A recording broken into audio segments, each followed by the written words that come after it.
अस्सलाम वालेकुम नाज़रीन, सईद बलोच एक नई वीडियो के साथ आपकी खिदमत में हाज़िर है। नाज़रीन, मौजूदा chief justice of Pakistan justice Umar Ata Bandial रवां माह 16 सितंबर को रिटायर हो जाएंगे। उन्होंने गुज़श्ता साल 2 फरवरी 2022 को अपने ओहदे का हल्फ उठाया था और उनके इस टेन्योर के दौरान, इस अरसे के दौरान हम ये जायज़ा लेंगे कि क्या उनकी वजह से पाकिस्तान तहरीक इंसाफ के जो सियासी बयानिया था उसको फ़ायदा हुआ या नुकसान हुआ। आज इसका जायज़ा लेंगे। मुख्तलिफ़ ऐसे मौक़े आए उनके इस दौर के दौरान जब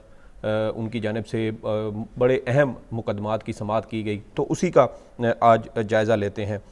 सबसे पहला जो नुक्ता हमें इसमें नज़र आता है वो ये है कि गुज़श्ता साल 3 अप्रैल को सुप्रीम कोर्ट ऑफ पाकिस्तान की जानिब से डिप्टी स्पीकर कौमी असम्बली कासिम खान सूरी की रूलिंग पर अज़ खुद नोटिस लिया गया था। ये रूलिंग तहरीक अदम एतमाद को इस रूलिंग के ज़रिए कलअदम करार देते हुए उसको मुस्तरद किया गया था और इस पर सुप्रीम कोर्ट ऑफ पाकिस्तान की जानिब से अज़ खुद नोटिस लिया गया। 11 ज़राए बताते हैं कि 11 जजेज़ ने चीफ़ जस्टिस को अज़ खुद नोटिस लेने की सिफारिश की थी।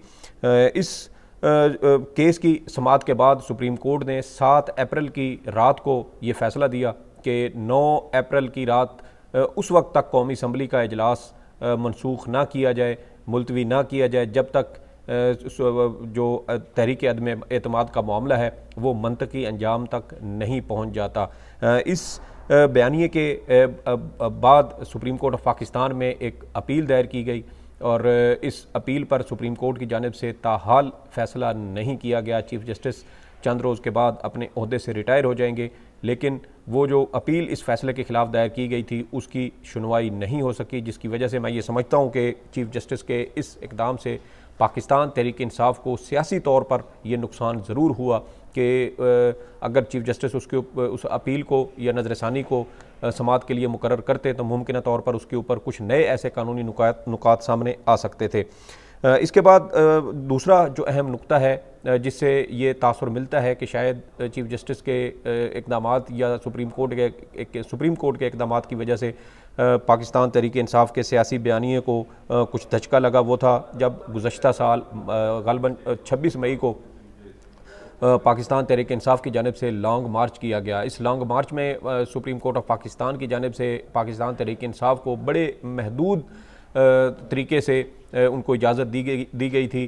हमने ये देखा कि रवां साल 15 मई को PDM की जानिब से भी इसी तरह का एक एहतजाजी मुजाहरा किया गया और उन्होंने रेड जोन के अंदर सुप्रीम कोर्ट की इमारत के सामने अपना ये एहतजाज किया था। उसके बरक्स गुज़श्ता साल अगर पाकिस्तान तहरीक इंसाफ को देखा जाए तो उनको उस तरह एहतजाज की इजाज़त नहीं मिली, जिसकी वजह से जो एक लॉन्ग मार्च पाकिस्तान तहरीक इंसाफ उस टाइम करना चाहती थी उसकी भरपूर इजाज़त ना मिली। इसके अलावा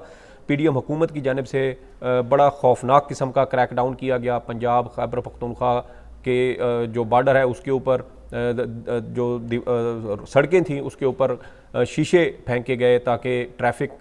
की रवानगी ना हो सके, कंटेनर लगाए गए, घरों पर छापे मारे गए, ख़वातीन और बच्चों को हरासा किया गया और उसके बावजूद सुप्रीम कोर्ट की जानिब से कोई इक़दामात नहीं किए गए, जिसकी वजह से शायद पाकिस्तान तहरीक इंसाफ अपनी सियासी ताकत का उस तरह मुजाहरा नहीं कर सकी, जिससे मैं ये समझता हूँ कि शायद पाकिस्तान तहरीक इंसाफ का जो सियासी बयानिया था वो भरपूर तरीके से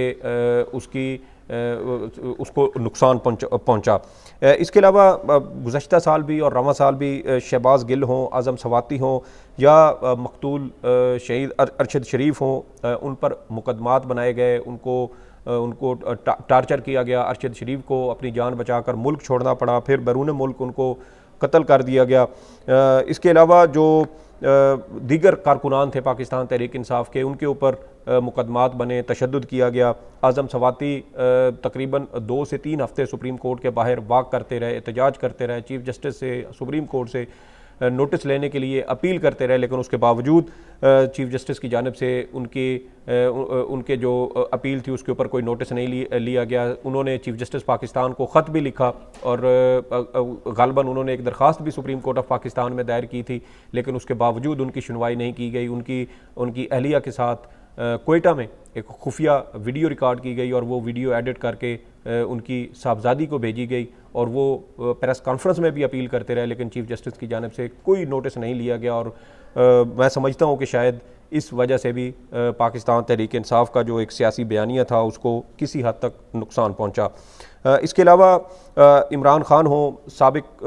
उसके अलावा जो डिप्टी स्पीकर थे, साबिक डिप्टी स्पीकर कासिम खान सूरी हों, या जो सदर पाकिस्तान हैं, उनकी जानिब से साइफ़र के मामले पर चीफ जस्टिस ऑफ पाकिस्तान से नोटिस लेने की अपील की गई। साइफ़र की जो डी कोड की हुई कॉपी थी वो चीफ जस्टिस ऑफ पाकिस्तान को पहुंचाई गई। यहाँ रजिस्ट्रार सुप्रीम कोर्ट ने उसकी रिसीविंग भी दी और उसके बावजूद चीफ जस्टिस की जानिब से उसकी किसी किस्म की इंक्वायरी के लिए कोई कार्रवाई का आगाज़ नहीं किया गया, कोई नोटिस नहीं लिया गया। ये क्योंकि पाकिस्तान तहरीक इंसाफ का ये मौक़िफ़ था कि पाकिस्तान के अंदरूनी मामलात में मदाखलत की गई है। उसका जो सबूत था वो उस वक्त के पाकिस्तान में सफ़ीर असद मजीद का वो साइफ़र या वो मरासला था जिसको बुनियाद बनाकर पाकिस्तान तहरीक इंसाफ ने चीफ जस्टिस से नोटिस लेने और उसकी इंक्वायरी कराने की का मुतालबा किया था। लेकिन आज तक चीफ जस्टिस ऑफ पाकिस्तान सदर मुमलिकत की भिजवाई गई उस साइफ़र की कापी पर या डिप्टी स्पीकर कौमी असम्बली की जानिब से भिजवाई गई साइफ़र की कापी पर किसी किस्म का कोई नोटिस नहीं लिया, कोई कार्रवाई नहीं की गई। इसके अलावा जो चौथा अहम नुक्ता हमें इसमें समझ आता है वो जब गुज़श्ता साल 4 नवंबर को साबिक़ वज़ीर-ए-आज़म इमरान खान के ऊपर वज़ीराबाद में हमला हुआ तो उस पर अदालत की जानिब से कोई नोटिस नहीं लिया गया। एक साबिक़ वज़ीर-ए-आज़म पर हमला हुआ, उससे पहले इमरान खान मुतअद्दिद मौक़े पर अपनी जान को लाहक ख़तरात पर ख़दशात का इजहार कर चुके थे, लेकिन चीफ जस्टिस इस दौरान मुकम्मल तौर पर ख़ामोश रहे। फिर पंजाब पुलिस का एक केस था, उस केस की समाअत के दौरान चीफ जस्टिस ने इमरान खान वाला मामला भी अपने सामने उसकी समाअत की और हुक्म दिया कि इमरान खान की जो इंदराज मुकदमा की दरख्वास्त है उसके ऊपर कार्रवाई की जाए और उनका मुकदमा दर्ज किया जाए। लेकिन पंजाब पुलिस ने इमरान खान की दरख्वास्त पर मुकदमा दर्ज करने की बजाय अपनी मुद्दत में एक मुकदमा दर्ज किया और वो तमाम बातें या वो जो इल्ज़ामात इमरान खान लगा रहे थे, जिन लोगों पर लगा रहे थे, उन लोगों को उस FIR के अंदर नामजद नहीं किया गया। तो वो जो मुकदमा दर्ज किया गया, मैं समझता हूँ कि चूँकि वो सुप्रीम कोर्ट और चीफ जस्टिस के अहकामात की रोशनी में दर्ज किया गया था तो उसका भी नुकसान अल्टीमेटली इमरान खान को हुआ। अगर इमरान खान की मुद्दत में वो मुकदमा दर्ज होता तो यकीनी तौर पर वो उन तमाम लोगों को नामजद करते जिन पर वो इल्ज़ामात लगा रहे थे, लेकिन उनको वो मौका फ़राहम नहीं किया गया और जो मुकदमा पहले कहा जा रहा था उनको मुख्तलिफ ज़राए से कि आप इन लोगों के नाम मुकदमे से निकलवा दें तो आपका मुकदमा दर्ज कर लिया जाएगा, फिर वही हुआ कि सुप्रीम कोर्ट का हुक्म आया, पुलिस ने मुकदमा दर्ज किया और उस मुकदमे में उन लोगों के नाम नहीं थे जिन पर इमरान खान इल्ज़ामात लगा रहे थे और इस तरह उन पर कातलाना हमले का जो एक इंतहाई संजीदा मामला था सुप्रीम कोर्ट के इन अहकामात की वजह से वो भी ख़राब कर दिया गया। इसके अलावा जो एक और छठा अगर हम नुक्ता इसमें देखें तो वो जब गुज़श्ता साल अरशद शरीफ को कीनिया के अंदर कत्ल किया गया, पाकिस्तान भर में सहाफ़ियों के ख़िलाफ़, वो सहाफ़ी जो ख़ास तौर पर पाकिस्तान तहरीक इंसाफ के खिलाफ के साथ लिखते थे या उनके हामी थे, उनके बयानियों को सपोर्ट करते थे, उनके खिलाफ क्रैकडाउन हुआ और इस तमाम मामले पर भी चीफ जस्टिस पाकिस्तान खामोश रहे। फिर एक वक्त ये भी आया कि अवाम की जानिब से रोज़ाना की बुनियाद पर हज़ारों खतूत सुप्रीम कोर्ट ऑफ पाकिस्तान को भिजवाए जाने लगे और तकरीबन हफ्ता 10 दिन के अंदर ही ये जो खतूत की तादाद थी ये 10,000 के करीब पहुंच गई, जिसकी वजह से सुप्रीम कोर्ट की जो रोज़ाना की डाक थी वो मुतासर होने लगी और उसके बाद चीफ जस्टिस ऑफ पाकिस्तान की जानिब से अरशद शरीफ कत्ल केस का अज खुद नोटिस लिया गया, लेकिन उस अज खुद नोटिस का भी जो पहली रिपोर्ट आई थी जनवरी 2023 में, उसके बाद इस कत्ल केस में किसी किस्म की कोई पेशरफ्त अभी तक सामने नहीं आई और अब बज़ाहिर ये लगता है कि शायद अरशद शरीफ कत्ल केस में कोई मज़ीद पेशरफ्त ना हो सके और ये मामला भी सर्द खाने में चला जाए। और इस वजह से भी मैं ये समझता हूँ कि जो पाकिस्तान तहरीक इंसाफ का एक बयानिया था वो चीफ जस्टिस के इन इक़दामात की वजह से उसको भी नुकसान पहुंचा। इसके अलावा पाकिस्तान तहरीक इंसाफ के जो रहनुमा हैं मुराद सईद, उनकी जानिब से भी सदर पाकिस्तान को भी और चीफ जस्टिस को भी मुतअद्दिद खतूत लिखे गए कि उनकी जान को शदीद ख़तरात लाहक है, दहशतगर्दों के हमले का भी ख़तरे का उन्होंने खदशा ज़ाहिर किया और उन्होंने चीफ जस्टिस से नोटिस लेने की अपील की, लेकिन चीफ जस्टिस की जानिब से उनकी इन तमाम दरख्वास्तों पर भी किसी किस्म की कोई अपील पर कोई नोटिस नहीं लिया गया। अरशद शरीफ की वालदा की जानिब से चीफ जस्टिस ऑफ पाकिस्तान से अपील की गई, लेकिन चीफ जस्टिस की जानिब से उनकी शहीद अरशद शरीफ की वालदा की जो दरख्वास्त या उनकी अपील थी उस पर भी चीफ जस्टिस ने कोई ख़ास कार्रवाई नहीं की, और जो केस था उसके ऊपर पेशरफ्त रिपोर्ट्स जमा होती तो उनके अंदर कोई पेशरफ्त नहीं होती थी, और ना हुकूमत ने सपोर्ट किया, ना मुक़्तदर हलकों ने इसमें किसी किस्म की कोई मुआवनत की, और इस तरह अरशद शरीफ कत्ल केस जो है वो हमें अब सर्द खाने की नज़र होता हुआ नज़र आ रहा है। इसके अलावा पंजाब खैबर पख्तूनख्वा इलेक्शन में चीफ जस्टिस ऑफ पाकिस्तान की जानिब से मैं समझता हूँ कि शायद केस को ख़राब किया गया, क्योंकि फरवरी के महीने में लाहौर हाई कोर्ट और पेशावर हाई कोर्ट में ये मुकदमात ज़ेर समाअत थे, और Lahore high court election commission को ये हुक्म दे चुकी थी कि आप गवर्नर पंजाब के साथ मिलकर पंजाब में आम इंतखाबात की तारीख तय करें। 10 फरवरी को लाहौर हाई कोर्ट ने हुक्म दिया, 14 फरवरी को सेक्रेटरी इलेक्शन कमीशन की सरबराही में वफद ने गवर्नर पंजाब से मुलाकात की, और मुमकिन तौर पर ये मामला अगर हाई कोर्ट से होता हुआ अगर सुप्रीम कोर्ट में आता तो सुप्रीम कोर्ट के अंदर जजेज़ में वो तकसीम भी ना होती, क्योंकि जस्टिस याहिया अफरीदी और जस्टिस अतर मिनल्ला की जानिब से इसके ऊपर अपने नोट लिखे गए थे, और उनकी जानिब से कहा गया था कि चीज़ों के मामलात पहले ही लाहौर हाई कोर्ट और पेशावर हाई कोर्ट में ज़ेर समाअत थे, इसलिए सुप्रीम कोर्ट को इसके ऊपर नोटिस नहीं लेना चाहिए था। लेकिन सुप्रीम कोर्ट ने पंजाब और खैबर पख्तूनख्वा वाले मामले पर नोटिस लिया। जस्टिस मज़ाहिर नकवी और जस्टिस इजाज़ुल हसन की जानिब से साबिक CCPO लाहौर के केस में ये नोट अज खुद नोटिस लेने के लिए चीफ जस्टिस को भिजवाया गया, और फिर चीफ जस्टिस ने इसके ऊपर 22 फरवरी को अज खुद नोटिस लिया और इसके ऊपर कार्रवाई का आगाज़ किया। और इस तरह वो बयानिया जो शायद पाकिस्तान तहरीक इंसाफ का हाई कोर्ट से होता हुआ आगे आता तो इंतखाबात का इम्कान बढ़ जाता, दोनों सूबों में जो आम इंतखाबात थे असम्बलियों की तहलील के बाद वो मुमकिन तौर पर मुनक़िद हो सकते थे। लेकिन चीफ जस्टिस की जानिब से अज खुद नोटिस लिया गया, और इस तरह पंजाब और खैबर पख्तूनख्वा में आम इंतखाबात का मामला भी बिखर गया। 14 मई को इंतखाबात करवाने का सुप्रीम कोर्ट ने हुक्म ज़रूर दिया, लेकिन वो अपने उस हुक्मनामे पर अमल दरामद न करवा सकी, और मैं ये समझता हूँ कि सुप्रीम कोर्ट के इन इक़दामात से भी पाकिस्तान तहरीक इंसाफ को ज़रूरी लाजमी इस पर नुकसान पहुँचा। केस की समाअत के दौरान चेयरमैन PTI इमरान खान की जानिब से फुल कोर्ट बनाने का भी मुतालबा किया गया, ताकि वो लोग जो बेंचेस की तश्कील के ऊपर एतराज़ात उठा रहे हैं वो एतराज़ात दूर हो जाएँ, और सुप्रीम कोर्ट के उन तमाम जजेज़ का भी मालूम हो जाए कि आइन और कानून के साथ कौन खड़ा है। लेकिन उस पर भी चीफ जस्टिस की जानिब से कोई अज खुद वो फुल कोर्ट तश्कील नहीं दी गई, और इस तरह मैं ये समझता हूँ कि शायद इस मामले में भी पाकिस्तान तहरीक इंसाफ को ज़रूरी लाजमी इसमें नुकसान हुआ है। इसके अलावा फिर 8वां नुक्ता अगर हम देखें तो वो 9 मई के वाक़यात हैं। 9 मई के वाक़यात में सुप्रीम कोर्ट ने इमरान खान की गिरफ्तारी को गैर कानूनी ज़रूर करार दिया, लेकिन उस गैर कानूनी गिरफ्तारी में मुलव्वस अफराद के खिलाफ किसी किस्म की कोई कार्रवाई करने का हुक्म नहीं दिया। जो फुटेज इस्लामाबाद हाई कोर्ट में थी वो चोरी कर ली गई, उसके चोरी करने वालों का आज तक तयन नहीं हो सका। Chief justice Islamabad high court, IG Islamabad और रेंजर्स के उन एहलकारों के खिलाफ कोई तौहीन अदालत की कार्रवाई नहीं कर सके जिन्होंने इस्लामाबाद हाई कोर्ट के अंदर तोड़ फोड़ की, और इमरान खान को गिरफ़्तार किया गया, जिसकी वजह से